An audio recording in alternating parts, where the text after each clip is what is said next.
বিসিসিআইয়ের বিশেষ নির্দেশনায় মোস্তাফিজকে বাদ দেওয়ার সিদ্ধান্ত কলকাতা নাইট রাইডার্সের। আর এই সুযোগটাই লুফে নেয় পাশের দেশ পাকিস্তান।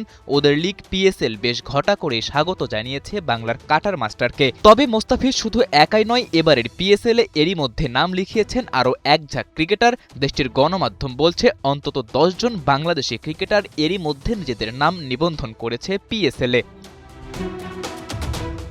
নিবন্ধিত সব ক্রিকেটারের নাম প্রকাশ না করলেও পাকিস্তানের সংবাদ মাধ্যম জানাচ্ছে সাকিব আল হাসান, তাসকিন আহমেদ, তানজিদ তামিম, হাসান মাহমুদ, মাহমুদুল্লাহ রিয়াদ আর রিশাদ হোসেন আছেন সেই তালিকায়। পিএসএল এর নাম নিবন্ধনের এই প্রক্রিয়া চলবে ২০ জানুয়ারি পর্যন্ত। তাই তো আরও একাধিক বাংলাদেশি ক্রিকেটারের সম্ভাবনা আছে নিজেদের নাম নিবন্ধন করার।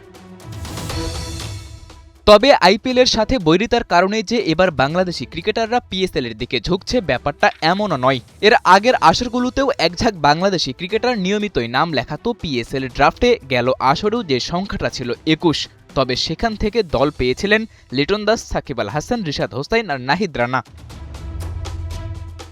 সারপ্রাইজিং ব্যাপার এটাই যে এবারের আসরে যে মোস্তাফিজকে ড্রাফটের আগেই পিএসএল এর অফিসিয়াল পেজে স্বাগত জানানো হলো, সেই মোস্তাফিজ গেল আসরে ছিলেন আনসোল্ড। পাকিস্তান সুপার লিগে কেবল ২০১৮ সালেই খেলেছিলেন মোস্তাফিজুর রহমান, যেই আসরে লাহোর কালান্দাসের হয়ে ৫ ম্যাচে নিয়েছিলেন ৪ উইকেট। সব ঠিক থাকলে ৭ বছর পর আবারও পিএসএল এর মঞ্চে ফিরতে যাচ্ছেন মোস্তাফিজুর রহমান।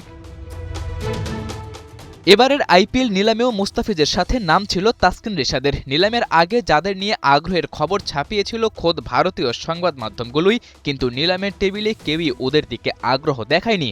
কিন্তু পিএসএল এর হিসাবটা একটু ভিন্ন, তাই মুস্তাফিজের পাশাপাশি আগের আসরে খেলা নাহিদ রানা, রিশাদ হোসাইন, সাকিব আল হাসানদেরও সম্ভাবনা আছে এবারের আসরে দল পাবার।